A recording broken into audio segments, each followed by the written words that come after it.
Hello, everybody. On tonight's show, the West Coast is the best coast as we bring you headlines, impact transfers, and returning stars of the Pac-12. The questions I'm going to ask my broskies in basketball will burn more than the California sun in August. Recording live from somewhere, this is One and Done. Get out the insurance cards, get out the copays. The office is open, my friends. Brought to you by drroto.com. It's time once again for everybody to come aboard that Green Screens Media train. Welcome to the One and Done Pac-12 preview powered by drroto.com. I am your humble host. My name is Jay Heinrich, the conductor of the aforementioned Green Screens Media train.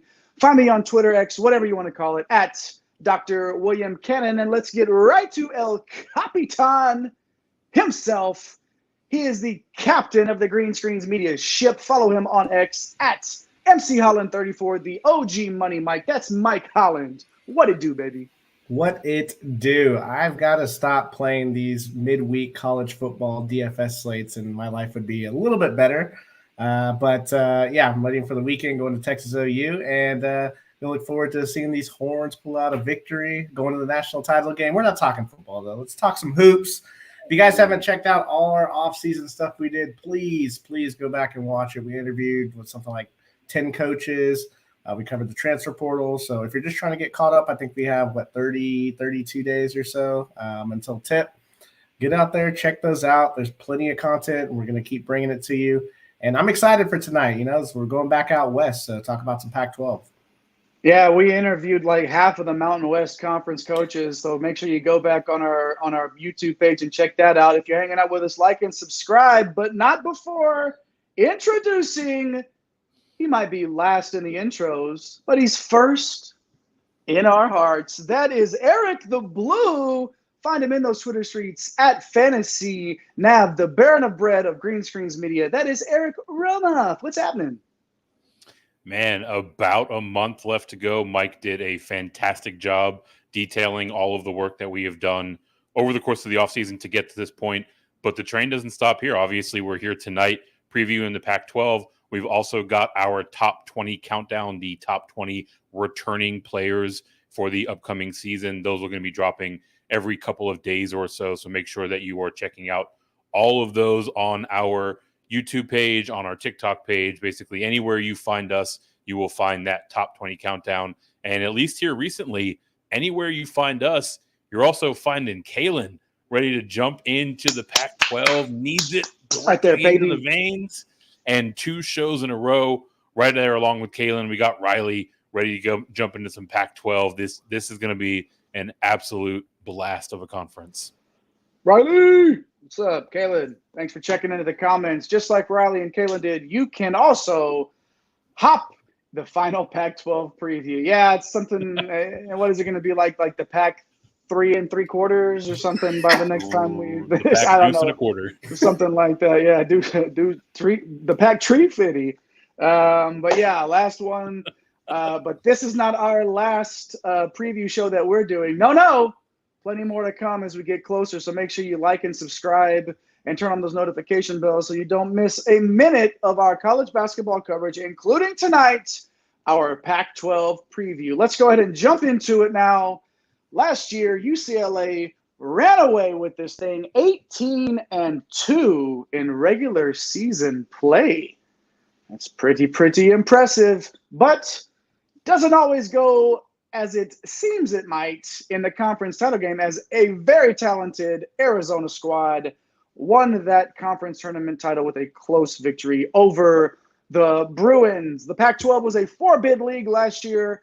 A couple of 2 seeds in UCLA and Arizona. And, of course, USC was a 10 seed. Arizona State was an 11 seed. And only the Bruins got out of the round of 64. Famously enough, Arizona was somebody that I picked to just maybe go a long way. I don't know exactly how far I picked Arizona before. I don't remember. Go check that show out. They did not make it out of the it doesn't matter how far they made. They didn't go very far. Okay, that's all right. However, This conference did rank 5th overall in KenPom's conference rankings with 9 teams inside the top 100. We like to go to the headlines now. Let's just jump right into it. We start our headlines with Eric the Blue. Eric, give us some Pac-12 headlines. Yeah, look, kind of like you detailed, this was a super top-heavy conference last year. There were some people that were maybe thinking a national champion could arise out of this conference. Look, we know that UCLA and USC and Arizona are going to have tons of talent, right? But the question is, where do we find balance in this league, right? What about everyone else?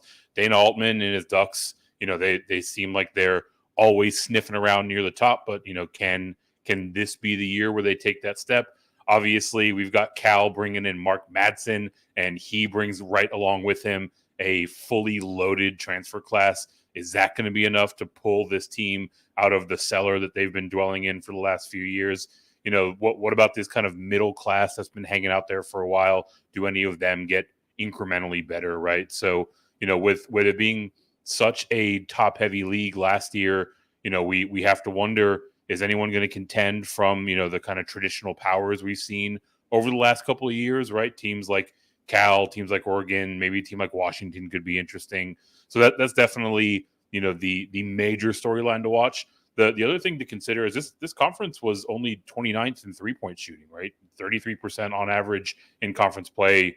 Maybe the key to one of these teams emerging and building some momentum is really maximizing the three ball, right? There was a bunch of quality bigs in this league. We're going to talk about some of them in more detail later on in this show.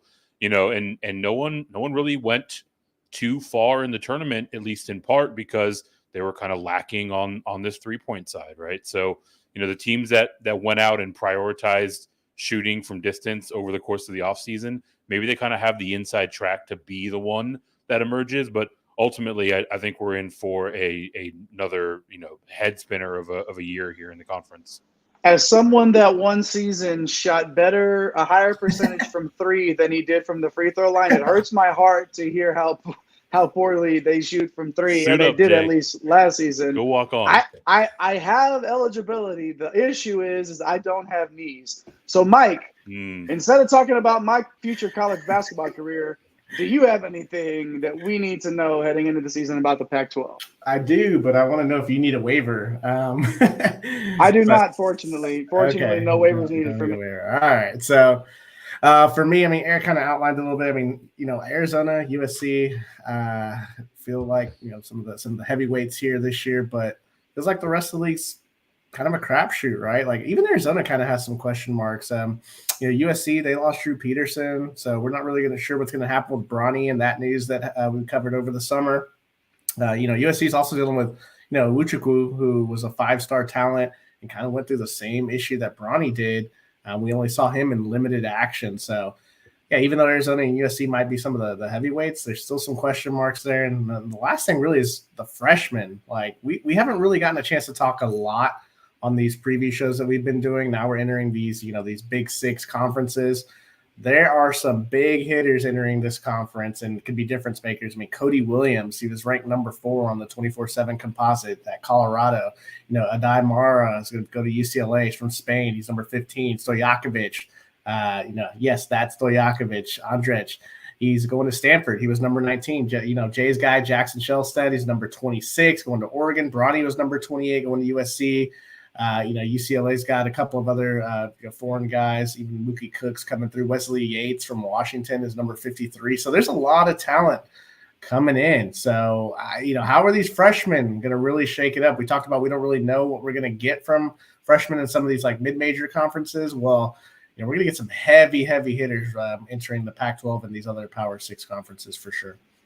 Yeah, if you're watching and hanging out with us, we appreciate you being here. Make sure you drop us a line in that live chat and let us know some headlines we missed. Is there anything standing out to you that you want to make sure that we hit on here on this Pac-12 preview show, especially for those of you that are fans of the teams out west? Anybody, though. Even if you just want to drop in and just chunk up a deuce, whatever you want to do, say what's up, that's also welcome.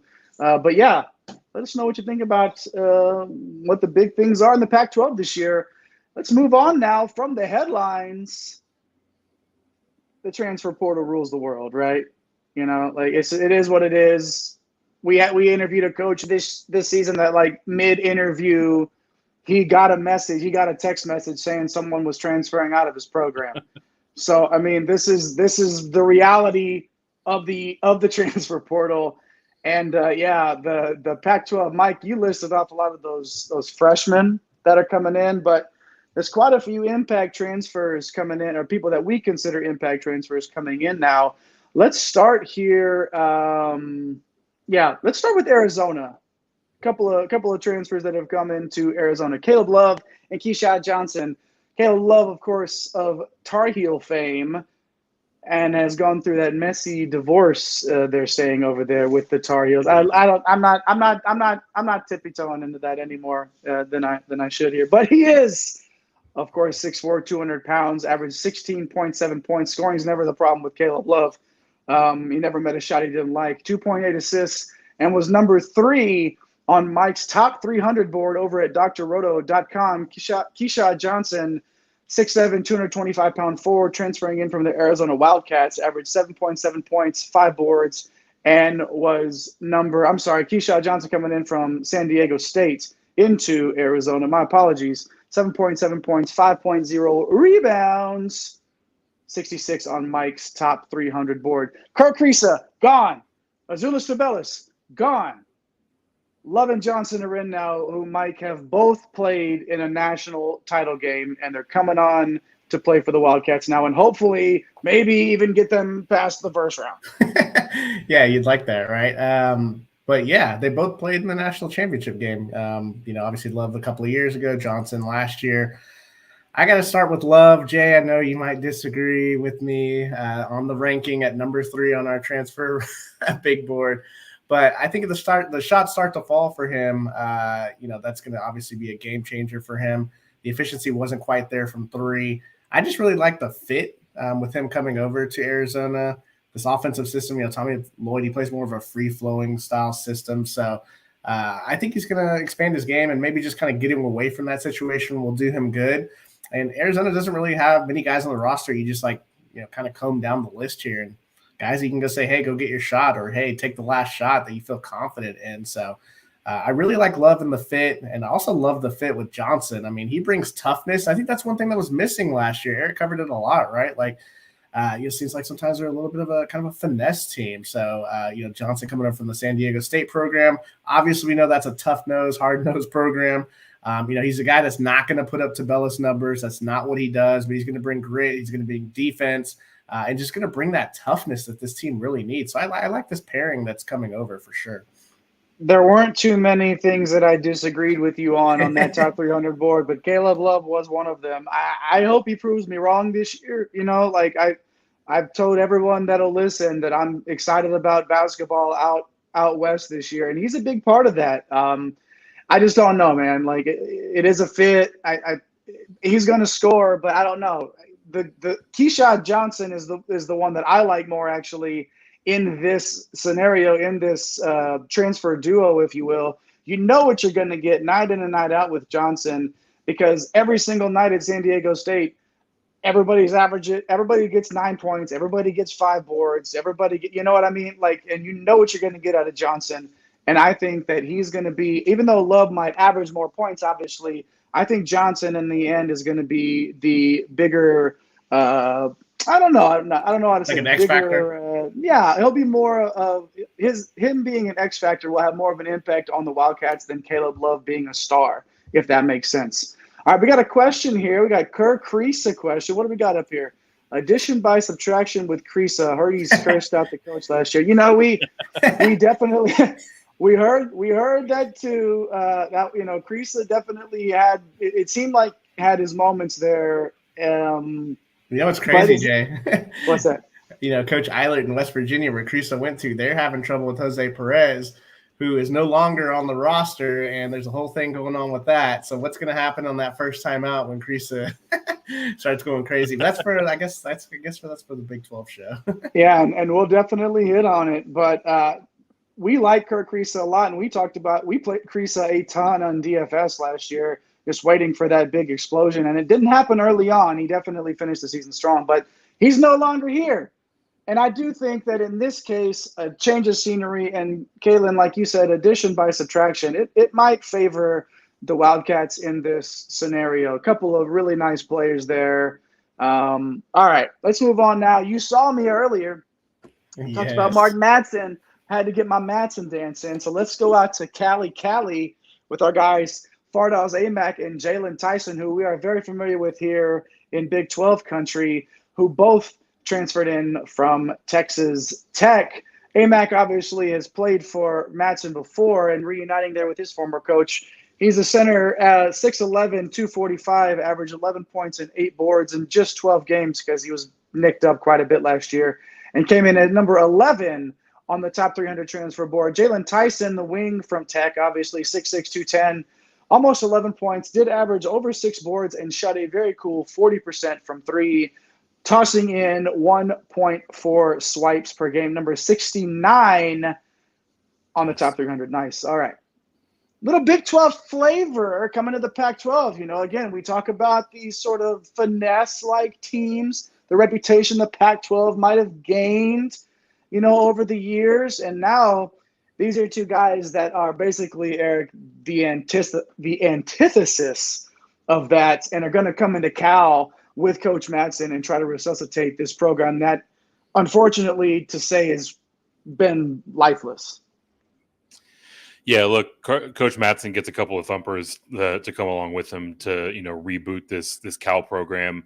And, you know, I'll start off with Aimaq. We didn't really get to see much of him or even him at, you know, full strength last year. It was really only spurts, right? He had that foot injury before the season. You know, that really put a damper on the year as a whole.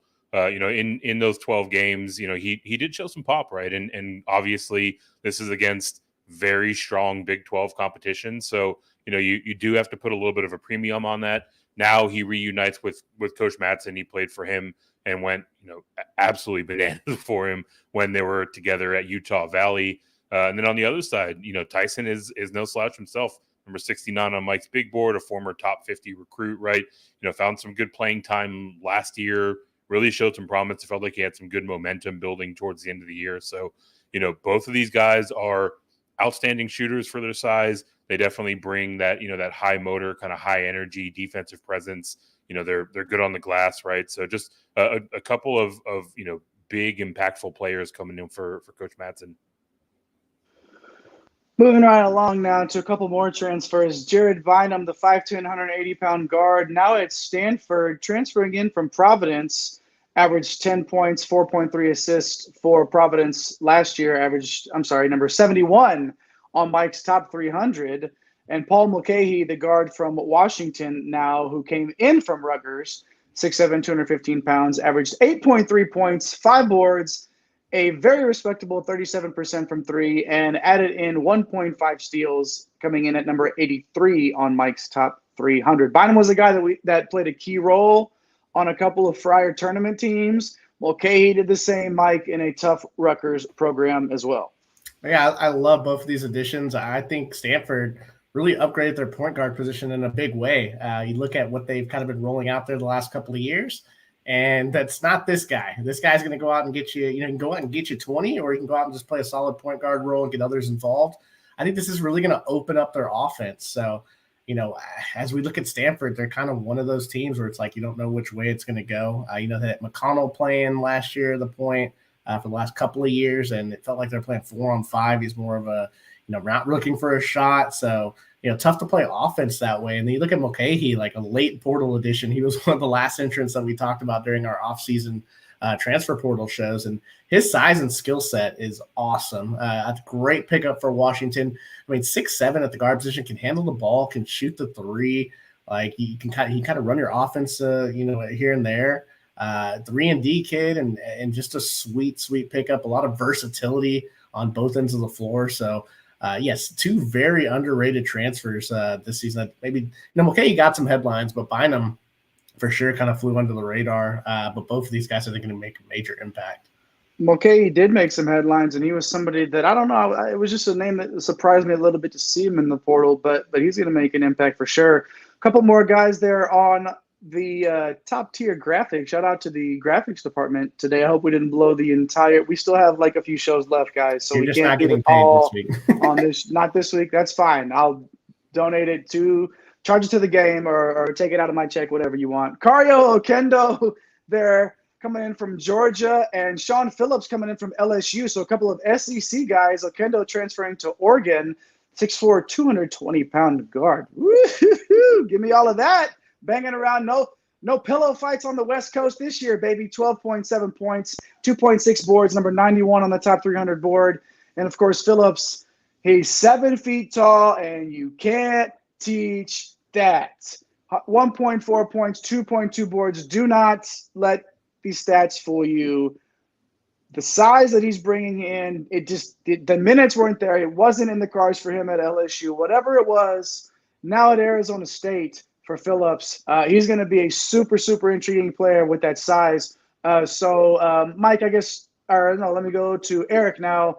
Eric, tell us about Oquendo first. Yeah, look, Oquendo's coming into Oregon to play for Coach Altman. We know that Coach Altman really loves to run his program through the guard play, right? So, he's getting a top tier athlete, very much so a scoring first type of mentality, someone that can fill it up at a moment's notice. There were times when he was at Georgia where, he's shown us like something that would indicate he can be a big time SEC player, right? He'll need to improve his efficiency. That tends to come along with guys that, have that quick trigger and like to shoot a lot. That inefficiency kind of kept him from getting maybe as much playing time as he could have. But if he tightens that up, I think he's going to get a ton of run here for the Ducks. And in Phillips, I mean, you mentioned 7 foot 245. It's known as Baby Shaq, right? That those sort of measurables will get you a nickname like that. We didn't get to see much of him at LSU, but there were flashes, right? There was a game where he put up 13 and 10 in 25 minutes against Georgia. It was kind of a spot start situation. If we extrapolate that over a full workload, talk about a guy that's getting 20 plus minutes nightly, maybe even more on this Arizona State side, his upside is absolutely special. So it's going to be fun to watch to see if he gets that amount of playing time and what he can do with it.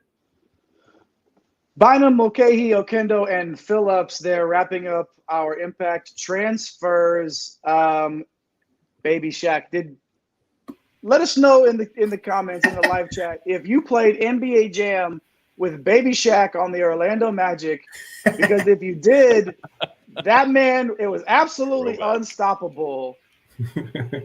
But yeah, and also like on some of the newer games, when you go back and you play the old ones, like he's like the boss, right? So if you get a nickname like Baby Shaq, like you said, I don't think it's just because of the size. The man can play, and we're gonna get to see him have a little bit of run this year for Arizona State. Yeah, leave us a comment. Let us know if you played with Baby Shaq on NBA Jam. Let us know if there's a transfer that we didn't talk about right there that it might be impactful to your team that you follow, or anybody else's for that matter. Make sure. Looks like Kalen's in the comments with one talking about Jaden Bradley.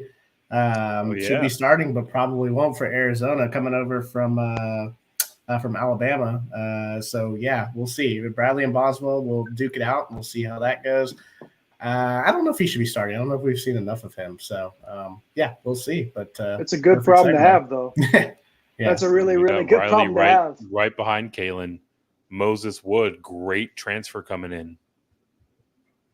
Yeah, I love Moses Wood coming in from Portland. Really good shooter. So, yeah, Moses Wood is a good one. Obviously, looks like you're a Washington fan there, Riley. Is that IT2 in the pick right there? That's throwback. Ooh. We talked to Lorenzo Romar this offseason. He's coaching Pepperdine. I can't remember if we asked him about IT2. I don't think we did. I think we talked about Maxwell Lewis and some other guys. But, yeah, Moses Wood, definitely a good player for sure.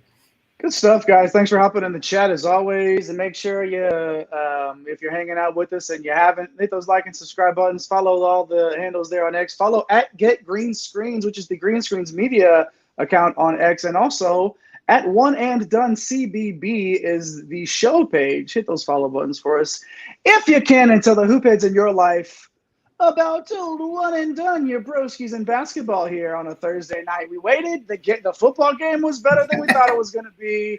We waited a little bit longer to start than we were going to. We thought it was going to be a garbage game. I even wrote a column on drroto.com today about how I thought it was going to be just a snooze fest. And it was not a pillow fight, like I said. So apologies to the Bears and the Commanders for that. Moving on now, of course, to the returning stars. We hit the transfers already. How about some guys returning after having nice years in the Pac-12 last year? Going to go ahead and start with our guy, Boogie Ellis from USC, the 6'3", 185-pound guard. A couple of guards on this list now. Boogie averaged 17.7 points, 3 dimes, 39% from 3. You love to see that, and 1.4 steals. Mike, all jokes aside, this is obviously a big-time guard coming back to cap off a brilliant career. Yeah, awesome career. Started at Memphis. He transferred after his sophomore year. Last 2 years with USC have been great, brilliant. Terrific shooter, obviously with that 39% from 3. Showed the ability to get to the free throw line consistently last year. So that's a deadly combination. He's just gotten better every year with his assist rate as well. So getting others involved. He's just I think he's one of the most underrated guards nationally. Like, it doesn't feel like he gets the love. And that happens a lot with some of these West Coast guys, right? But heading into year 5, like, I expect him to be, I don't know if they're going to give him conference preseason player of the year, but he's going to be in the running for it. And I think he's going to have a spectacular year once again. Oh, he absolutely should be in the running for it. He's on the short list, in my opinion. And if he can if he can come in at 18 points and 5 dimes and a steal and a half, you're talking like you're All-American level in the conversation there too. And I don't think that's out of the realm of conversation for Boogie Ellis. Oumar Ballo, the center from Arizona, who's 7 feet tall, and of course you can't teach that. 14.2 points, 8.6 rebounds, and 1.3 blocks for the big man, Eric, that absolutely exploded onto the scene early last year and sort of lost that touch a little bit down the stretch. Yeah, I mean, look, last year this was one of the top front courts in the entire country with him and Tubelis just bodying people on a nightly basis. Now, obviously, Tubelis is out the door, so this means Ballo is going to be one of the go-to options, right? He showed that, when he was on the court, he can be an absolute game changer on both ends of the floor. He's top 30 nationally in fouls drawn per 40 minutes. He is a very effective free throw shooter, is a sky-high free throw rate as well. And he's just an absolute load down low, right? He's one of the best finishers around the rim. I'm curious to see, what he can do to add to his game now that he's going to have this additional opportunity. But also, I'm curious to see how his game matches with Keshad Johnson coming in, right? I think their styles are just different enough to where it might actually kind of boost both of them up. So he's definitely a player to watch for Arizona here. Yeah, for sure. Super important. Let's stick with the, of course, college basketball, the land of the bigs, they say. Let's stick with another one here, the Adem Bona, 6'10", 235-pound center for the Bruins. 7.7 points, 5.3 rebounds, and 1.7 blocks. Okay, again, this is a guy who, do the stats just jump off the page at you? No, because it took him some time to really find his game last year to try to fit in. There was a lot. Only so many basketballs to go around on that Bruins squad last year, But, Mike, he is the lone, and when I say lone, numero uno, the only key returner from that squad last year, Mike. Yeah, he is. So let's see what he's all about this year. He's top 20 in the country in block rate, top 40 in 2-point field goal percentage. I mean, just a beast down low, former 5-star. He's going to have an opportunity to be a focal point.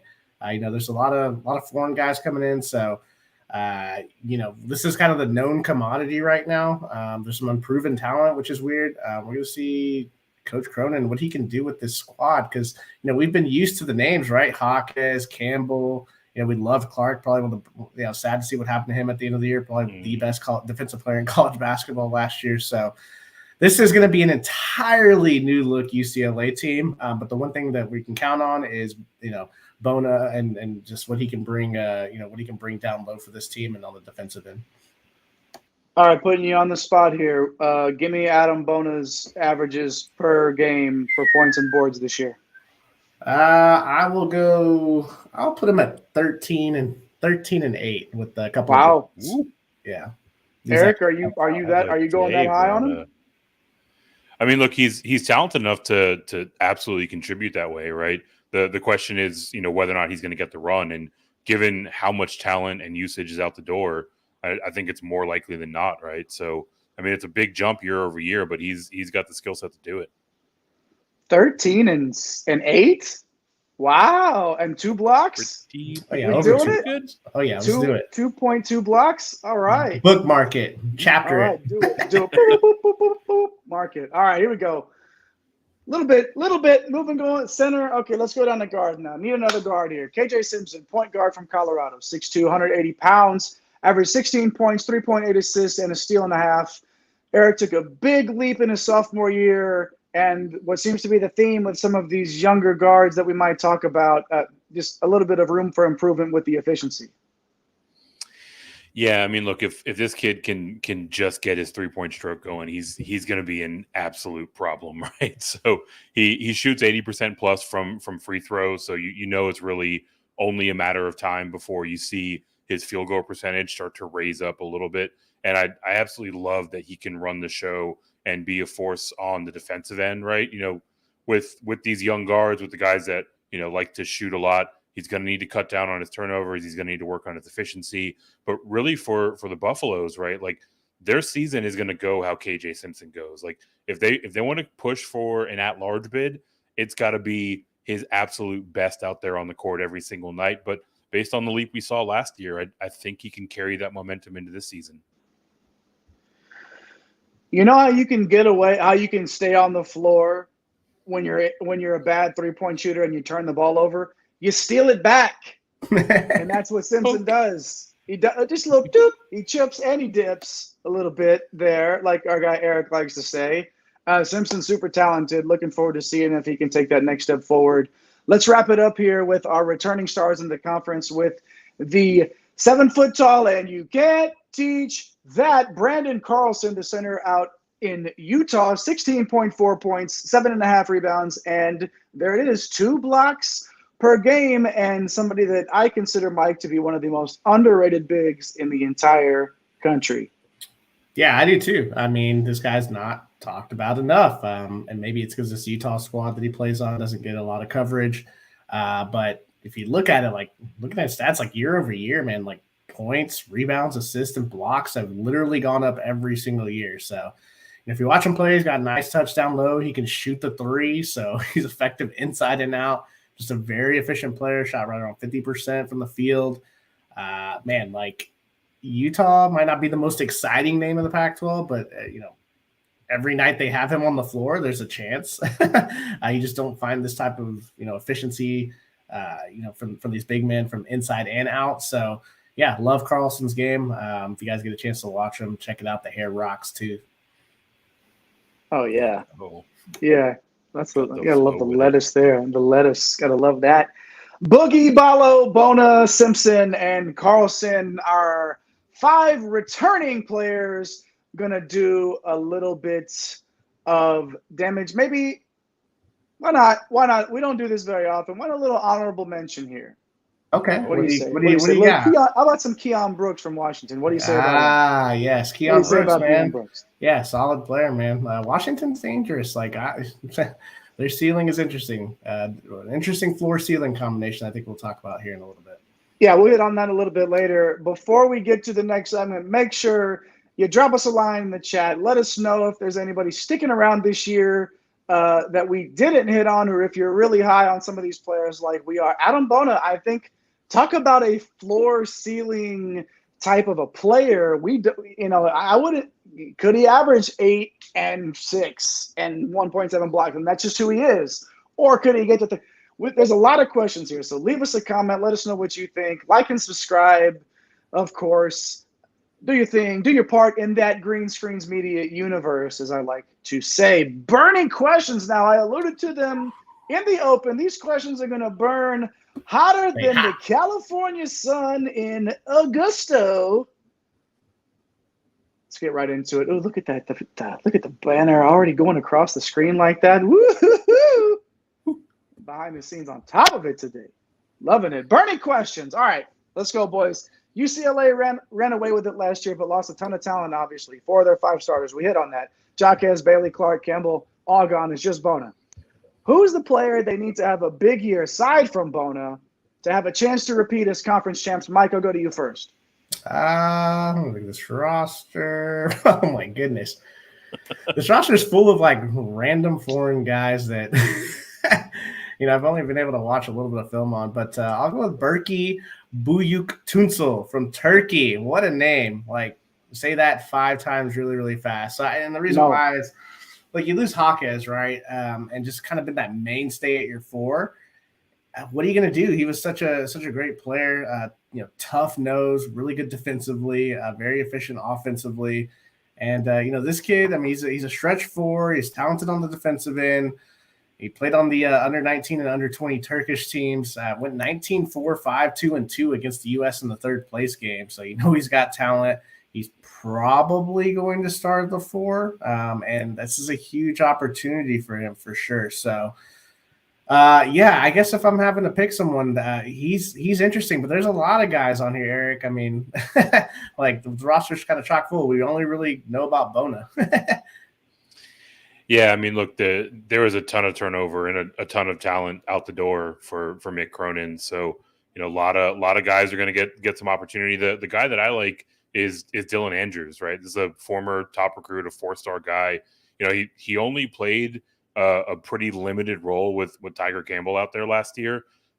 Obviously Tiger Campbell has got some of the best dish in the college game, so he's not quite the same playmaker that Campbell was, but Dylan Andrews is a bigger body. He's not as much of a liability on the defensive side. The amount of work that he puts in this offseason, how much time he spent in the gym is really going to be key for his success, and given the turnover for the Bruins, it's going to be key for their success overall as well. Well, be honest with me here. You didn't just look at the roster and pick Dylan Andrews because he was the easiest name to say, was it? That's not. Of course, probably. Okay. All right. Of course not. Okay. Jay, who you got, man? Büyük Tunsel was taken, so you had one with Andrews. Of course, I'm going Jan Vide. What do you think That's I'm your going? boy from the offseason. About Vide in the offseason. Of course, buddy. that's who I'm going to go with. The Slovenian, the big 6'7" guard that does nothing but make plays. He's an absolute stud, does a little bit of everything. He is the story this year for UCLA, and his versatility will be the key for them. We got a comment here. Yeah, Myron's back. What do we got here? Myron, welcome back. Pac-12 season, welcome. Yeah. Pac 3.5. Yeah. The Pac 4 7/8, whatever it's going to be. Get into the Myron. Welcome back. Good to see you again in those comments, man. Appreciate it. Good to see you back, Myron. Get into those big conferences now. We know a lot of you guys are going to be hanging around a little bit more often. Now that we're getting into the Power 6, the Big 6 as we call it around here. But yeah, Myron, thanks for checking in the comments. We appreciate it. Mike, okay. You mentioned all those star freshmen at the top. Next burning question here. You mentioned all those star freshmen at the top. Coming right back to you, Mike. Out of all those freshmen you mentioned, who makes the biggest impact this year? Ooh. I would say Cody Williams, man, with Colorado. Like you look at him, he's 6'8". He kind of creates a big 3 for Colorado. We talked about KJ Simpson. You also have Tristan Da Silva, who kind of could have made the returning star list. He had some big games last year, but for Williams, I mean, you look at the tape and you're like, holy crap, dude! Like at 6'8", his size, he can be a game changer defensively. Like really strong underneath. He's the younger brother of Jaylon Williams, and which Jaylon Williams, right? The OKC Jaylon Williams. So which OKC Jaylon Williams? The one from Santa Clara. So, look, he's got to improve his shooting. But I think, we talked about KJ Simpson. The season kind of goes. My X factor for Colorado is how good is Cody Williams? Is he a superstar? Is he a top 5 pick when it's all said and done? And I think that's what's going to really tell the tale of Colorado getting to that next step of being an at-large team or potentially challenging for the top. Top 5 pick, big time praise Yep. for the freshman Williams. Eric, what direction are you going here out of those talented players Mike talked about at the top? Yeah, look, I'm gonna go with a team that we actually broke down and detailed as we were talking about the best recruiting classes in the land. That's the USC Trojans. If you haven't seen that video, go back and check it out. It's there in our playlist. And I'm gonna go with Isaiah Collier, right? You know, we've talked about a lot of players for this squad, but you know, this is a consensus top 2 kind of guy coming out of high school. You know, he's a big guard, 6'5", but he's got real good touch. He's a real good distributor of the ball. And, you know, even though he's coming in from the high school ranks, like he's got a lot of versatility to his offensive game, right? He can really hurt you a lot of different ways. He's not a liability on the defensive side. And, you know, with the situation with Bronny, you know, with not being sure what we're going to get out of Ucla, like there's potentially some opportunity for Collier to step into a big role. So I like how he profiles for this freshman season for USC. Jay, are you going to stick with this USC class, or are you looking elsewhere in the Pac-12? You know where Jay's looking, man. if you've watched us before, you knew that I was going to save the day for the last one, or at least you might have had an inkling. But you definitely would know that I'm going with my guy Jackson Shellstad. It's never in doubt, baby. Quack, quack. Who would have thought? Oregon. I am on the Oregon bandwagon this year, and Shellstad is a big part of that. Okay, he lost his 5-star in the Reddit. You're a 5-star in my heart, Jackson, and you always will be. He absolutely tore it up against that NBA-type competition in the offseason. We heard all about that. A lot of guards for Oregon. I know that he's going to find his way into the mix. I would not be surprised if he was the guy at the end of the year helping Oregon live their best lives. Back to Myron now, checking back in with us. What do we got there? I'm seeing a lot of Colorado making Final Four bets out there in the gambling community. I don't know if I'm going that far. Like, this is a big 3, and the efficiency from Simpson, the Silva's got to continue his, you know, getting better and better, and then we got to see Cody Williams. If they put it all together, though, yeah. I don't know if I'm ready to say, you know, Sweet 16, but Final Four, yikes. Like, I mean, we'll talk about that during our betting shows. It would be juicy. That's kind of throwing away your money, but I mean, I'll give him Sweet 16 until we see it on the court. All right, okay. You probably get pretty good. Didn't even make the tournament last year. You can probably get pretty good. We said that last year, and we'd be laughed off the show, right? Yeah. You know, the Final Four from last year, except for Creighton didn't make it because of the foul. Yeah. Oh, the foul. Well, Myron, thank you for bringing that to our attention. I think Mike's probably in the right direction there with the Sweet 16 qualification. Who knows, though? That's the type of we can wildly speculate all we want. This is one and done. We do whatever we want anyway. Didn't think North Carolina wasn't going to make the tournament. Well, no, and that's, I mean, they might not make it again. That's not the point. All right. The point is Jackson Shellstad is going to be the freshman to step up in the Pac-12. But Mike, let's move on to the next question. Which team has the most question marks? Oh, that's a nice way of saying it. I'll go with the Beavers, man. Oregon State. Outside of Jordan Pope, really, I mean, yikes. 5 conference wins last year. So where does the scoring come from? Like, defensively, I don't really see much of an improvement. I don't see any potential star power. Bilodeau's a good player, but man, like this is this is a rough roster. So I'll go with question marks for sure. Oregon State. Eric, who you got, man? Man, we'll stick with the state version of these schools. I'm going to go with Washington State. The Cougars. I mean, look, they saw a ton of talent head out the door on a roster that wasn't the most talented in the conference, anyways. Right? You got Gigon, DJ Rodman is over at USC now. TJ Bamba is out the door to Villanova, right? So, look, it's just there's a ton of question marks, and there's a big void that's left by these types of players exiting. And now, I mean, I think Kyle Smith is going to have more questions and answers really for the duration of the season. So it might be a rough one for the Cougs. I'm going to piggyback on that. I'm going to also say Washington State. It's just there's some young talent, right, in this program that maybe down the road we could be talking about in these preview shows as being someone that's an impact player. But I feel like we're already looking at that's where we're looking. We're looking in the future with Washington State. And, what? Like that? Over there? No, future. Out in front for Washington State. How many more we got here? We got a couple of more here. How about breakout candidate? Mike, start with you again. Well, I mean, I guess I gotta give Oregon State a little bit of love. I just talked about Ballo, so I think he could be a kind of a breakout candidate in a rough season per se. So, long term, I think he's going to be a very good player. Last year is pretty solid: 7 points, 4 boards in his freshman year. He scored 18 against Arizona, 18 again against Washington State. Had a couple other double-digit games there in conference play. And I just think you got to give this kid a full workload, in his second year, so that way you can get him ready for the next year. So I could see him putting up something like 14 and 8 if you give him 30 to 32 minutes. So, as a breakout in a tough situation, I'll say Ballo. Eric, what are you feeling on this question? I'll go with the rival here. I'll go with Nate Biddle of Oregon. Right, like this is a guy that a lot of people forget. Like he was a McDonald's All-American. He's a 5-star recruit. Right, like he showed some glimpses in his sophomore year. One of these dudes that's kind of been hampered by injury for the majority of his college career.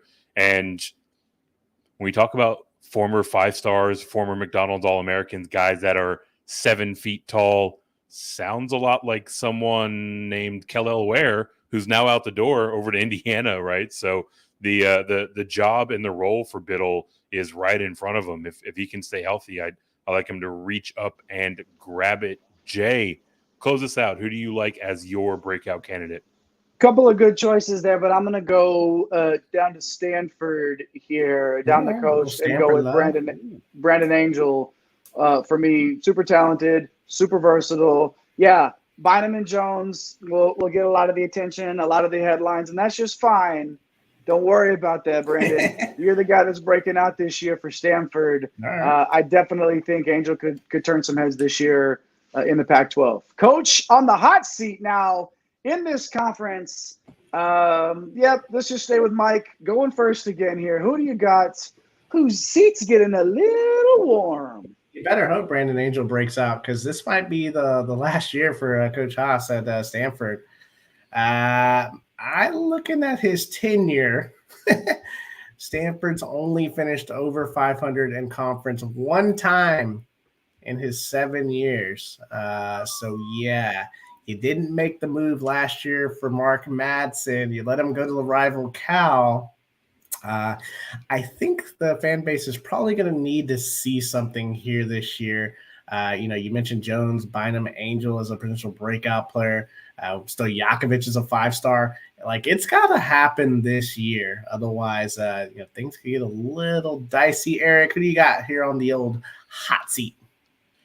Man, I've got a similar argument, but for a different coach. I'm gonna call out Wayne Tinkle here for Oregon State.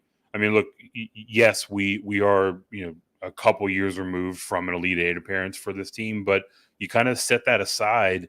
And 6 of his 9-year tenure here with Oregon State, he also hasn't gotten above 500 in league play, and there isn't really a whole lot of cause for optimism for what he has going on in this upcoming season, right? So if I was Coach Tinkle, I'd probably be feeling a little heat in my chair.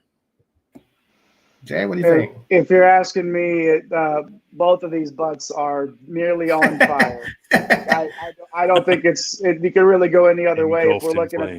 I mean, like sitting in that GIF where they're sitting at the coffee shop drinking a cup of coffee with the flames all around them and saying this is fine. That's where these two coaches are right now for me in this conference. And if he's going to need Angel to step up and be that guy, because you're right, letting Mark Madsen go to Cal is probably Stanford has a very good athletic director. They have a great athletic department. You always hear about them winning the Commissioner's Cup or whatever it is, whatever that's called. Texas and Stanford are always up there. I was going to get the shout out in.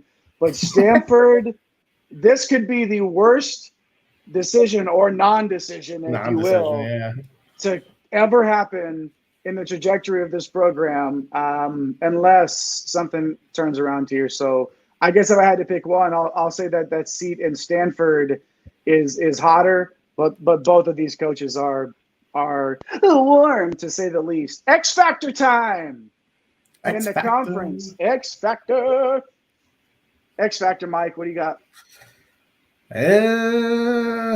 Let's see. I'll go Adam Miller, coming over from LSU to Arizona State. But guess what, Jay? Yeah, waiver. Beat me to it. We're like a month away, and we got a bunch of guys. We don't know if they're even going to play. So it's like, and 80% of them won't. That's the thing. So I'm going to go with Miller. We've talked about him a ton the last 2 years, right? Like started off at Illinois as a big time recruit, got injured, slid over to LSU, finally healthy, gets the shots up, but the efficiency maybe not be there and just maybe not the right fit. Now comes over with Hurley. I think it's just going to be his availability, right? Like Arizona State needs him. He's a tremendous scorer, a great pedigree, and someone that can really, I guess, take Arizona State from where we think they're going to be later on in our tiers to where they could go, I guess is the best way to say it. Eric, what? Well, hold on. They're not going anywhere in those tiers if Miller doesn't get a waiver. I hate to tell you right now, it's not happening. And I'm not saying he's not getting the waiver, but the Sun Devils will not go up to the next tier without Miller, is my feeling. All right, Eric, sorry for cutting you off there, but I wanted to get that in about Miller. Who's your X Factor? Nah, you gave me a moment to reflect because Adam Miller is like my perennial can't quit you DFS play. I'm sure hoping he can get out of the confines of LSU and into a program that's going to give him some more runs so he can finally pay me off because I'm pot committed. I have to keep clicking that button until it pays off. My breakout candidate is someone else that we know from the DFS world. That is Severe Wheeler up to Washington this season. Another transfer, right? He absolutely exploded off the page in Georgia. He really started off his career super hot. Transferred over to Kentucky, and it was just kind of a weird fit. Like it didn't seem like he ever really got it going. And now coming into Washington, they're getting an elite passer. He's got a ton of experience. Him and Mulcahy. They make Washington pretty interesting, right? Like those two are a couple of pieces that you can build around. So I like Wheeler to kind of get things back on track to his pre-Kentucky form. Jay, close this out. What guy's jumping out for you as an X Factor? Two good choices, but wait for it. You're going to be shocked. It's another transfer coming into the conference. I'm going to go Jaylon Cone, of course. Solid. Coming into Cal. You and your Cal thing, man. Yeah, listen, I said earlier I'm on the Oregon bandwagon. I don't think Oregon is going to be a team that we necessarily need to worry about winning this conference. However, I think Cal is such a hot take. And well, listen, this is not 20 games. Mark it down. 4 wins. 4 wins last season. Yeah. 20 that's wins. 5X. We know what 5X. That's flameage on the DFS right, and 5X pays it off, and it's happening. Flame on, baby, and I will. 20 wins this year for Cal, and Cone's going to be a big part of that. They will need his shooting. Obviously, 40% from 3 last year, big part of this. Man. But I will bang the drum for Cal louder than any other team in this conference. They did. It's a ton. It's loaded. They couldn't make a shot the last 3 years. Yeah, well, trust me, 4 wins to 20 wins. You heard it here. If you hadn't heard me say it, it's not the first time I've said that. I'm not just pulling this out of the air right now. I've been on this. Check my stats. Google it. No, don't Google it. You'll get lost. But 20 games, Cal's winning, and Cone will be a big part of that. We got a comment here, Jay. Yeah, Riley back here in the comments. What do we got? Mike Hopkins on Washington on the hot seat. Yeah, I think so too. I don't know if it's warm, but obviously you probably follow that program pretty closely, Riley. So drop us a comment as to, what your feelings have been over the past couple of years. I think Washington's got a real intriguing team. You got Keon Brooks, Mulcahy, Wheeler, Corin Johnson's still there. So, a lot of good pieces. Maybe that's the thing, right? With Hopkins being there for a little bit, now he's got the talent. So it's nut cutting time, right? Like maybe that's the sentiment up there in Washington. I think what it is the trajectory, right? Like you win 20 games your first couple of years, and then I don't think they've had I don't know if they've been over 500 since then. Maybe last year, but yeah, I think it's about 4 straight years of some pretty poor play. So yeah, the seats, definitely warm. I think he can kind of get off of that this year if the team performs, to at least meets their ceiling. They can get into the tournament. Yeah, we're going to talk about them in our tiers section, the world famous one and done tier section, of course. But I think Washington and Eric, I think you hit this on the top. I think it was you that Washington. That's an interesting club to watch this year. He may be on the if they go the wrong way. Talk about a floor and ceiling, right? A floor and a ceiling.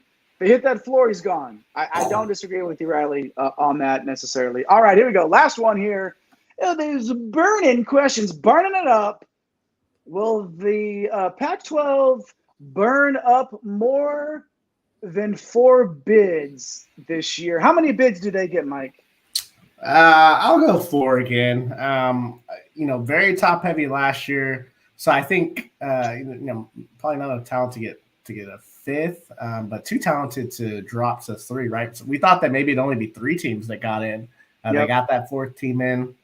So I just think it's going to be very challenging for, I got Arizona at the very, very top. USC's kind of up there. So it'll be a battle for those other 2 spots. I think, Eric, where are you at? Similar, or you think they get more or less? I'm gonna go exacto with you, mainly to just piss Jay off. But also, we mentioned that this league got 4 teams in last year. But those last 2 teams, right, like USC and Arizona State, really had to scrap their way in and kind of made it into the buzzer, right? So, it being more of a balanced league, I feel more comfortable in saying 4. If you had to press me on it, I would probably go like 4.5. I think kind of 4 leaning towards 5. But if nothing else, the parity in this league has taken a pretty considerable step forward. More quality win opportunities, I think. You kill me. Your answers this is a whole number answer. How many bids does this league get? And somehow you find a way to work a fraction in, a decimal point, 4 bids, the PAC right? deuce and a quarter. What else am I supposed to do? Yeah, okay. I guess we did double them the PAC 3 and 7/8 earlier. So I did introduce the fractions. My bad. And like as Mike likes to say, I was told there would be no math. No math. And just to keep it simple, I'll say 4 as well. And of course, including Cal.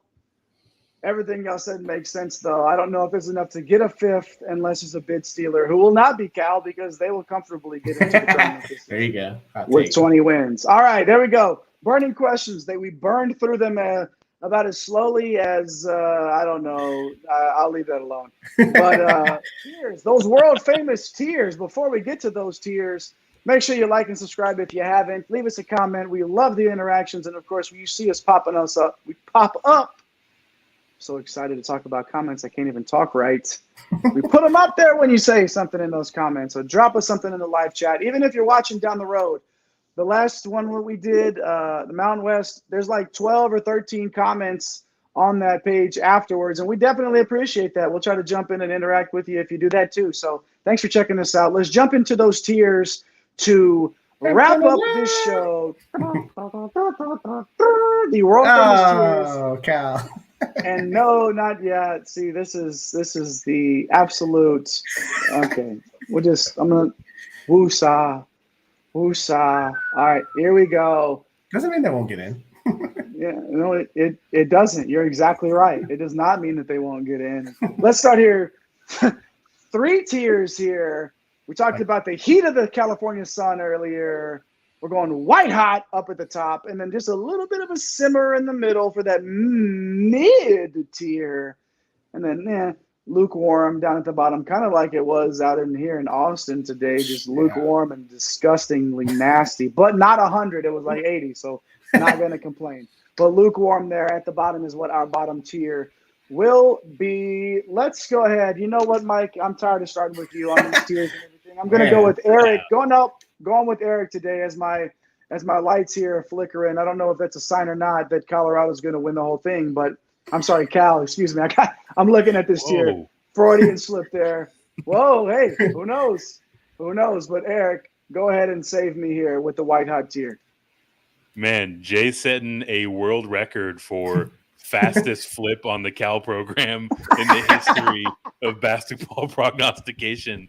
Our white hot tier does not yet feature Cal. Maybe they play their way into it, but for me, there's almost kind of a sub tier, maybe like a fractional divide within this tier. It's Arizona and USC, and then there's a pretty good sized gap before we get to Colorado and that big three that Mike detailed earlier, right? So these are the three that I would say where we sit right now. I have the most confidence in terms of their ability to win games in this league and for their prospects to make their way into the big dance. But I mean, there are several teams in this simmer tier that can make some noise and play their way into this white hot tier.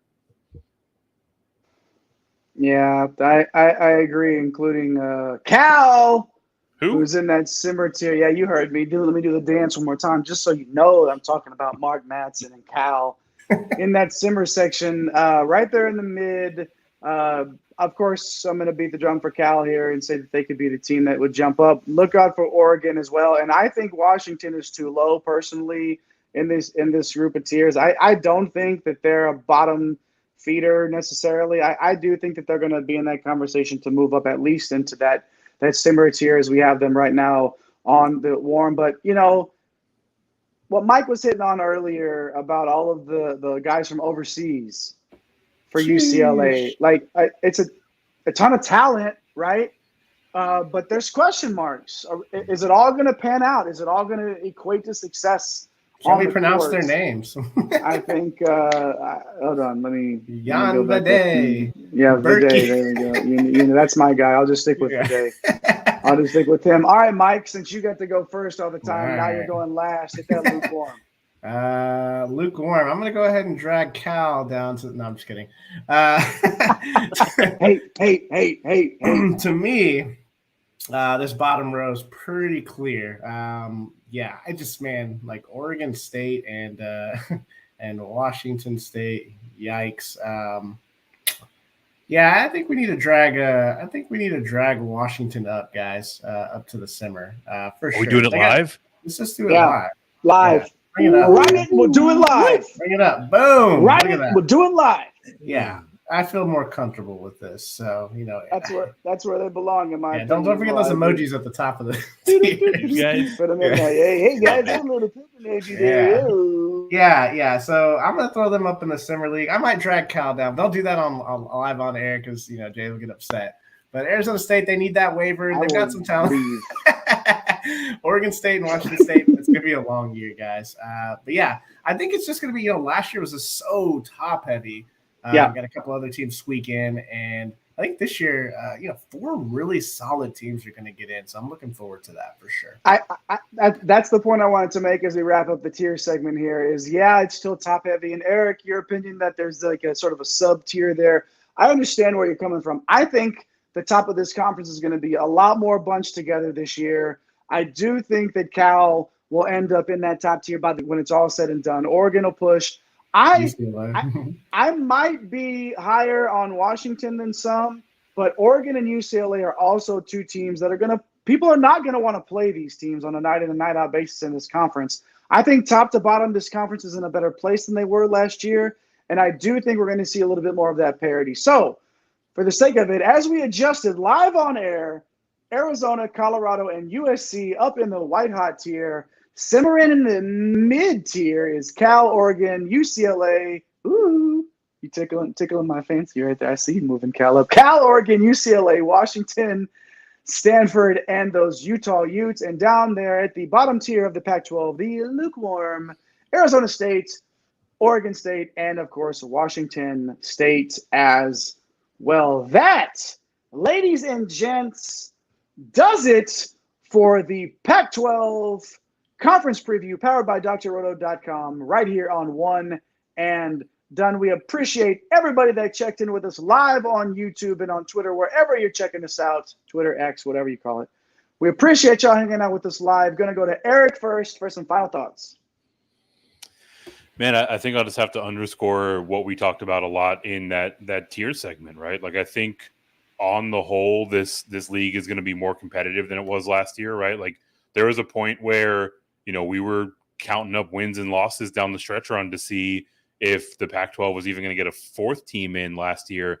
I don't think that's going to be the case this year. Like I outlined, that there are these kind of, two programs in Arizona and USC that are the clear favorites in my book.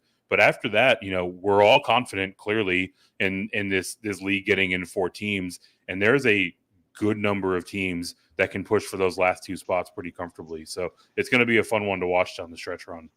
Agree. Let's go to the captain. Put a ball on it, man. Yeah, just real quick. Impact transfer is going to be huge. Who fits with the systems that they're going to? We talk about that a lot. We saw it a couple of years ago with Texas, right? You win the transfer portal, but doesn't necessarily mean anything. We'll see how the impact transfers go, and then who's going to surprise? Who's going to break out? It's going to be huge. But yeah, I think it's going to be a fun league. Staying up late, right, Jay?